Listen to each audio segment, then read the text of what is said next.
Now, again, these red boxes here, that's those daily SIBIs on Eurodollar. So in here, we traded up into it at the low end of it and then back down into a buy side imbalance, sell side inefficiency. Notice how this wick right here, when we have the inefficiency here and there's a wick like that, I've already taught you this year, when they're in close proximity, the wick is going to be the more salient PD array. It's going to be the one that the price is going to factor in more importance, more sensitivity. It's going to try to work inside the wick more than it will this buy side imbalance, sell side inefficiency. Okay.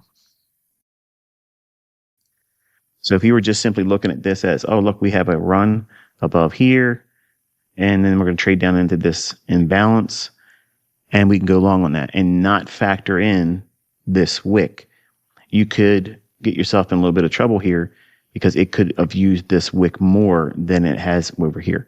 So watch what we do.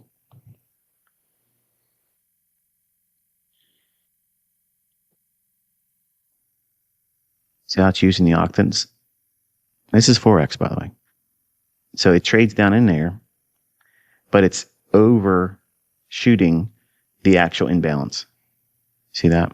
So whenever there's a wick, whether it be a discount wick like this, or it's a premium wick, in other words, it's above the candlestick's body, and there's an imbalance there, if you're using stop loss placement and you're just simply saying, okay, well, I'm going to put a stop loss like right below the number 2 candle that creates the fair value gap, you're going to have to really consider that wick more because it can trade down into the upper half.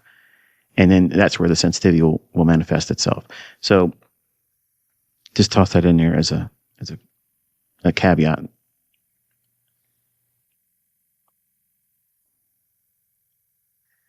Price comes back inside that inefficiency, and look how fast it runs to consequent encroachment all the way to the high end of it, just outside of it here, and then starts using it.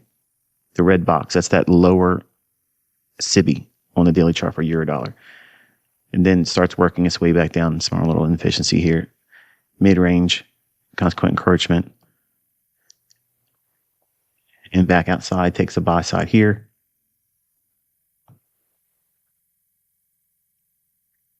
And then this morning, nice sell-off there. Relative equal lows.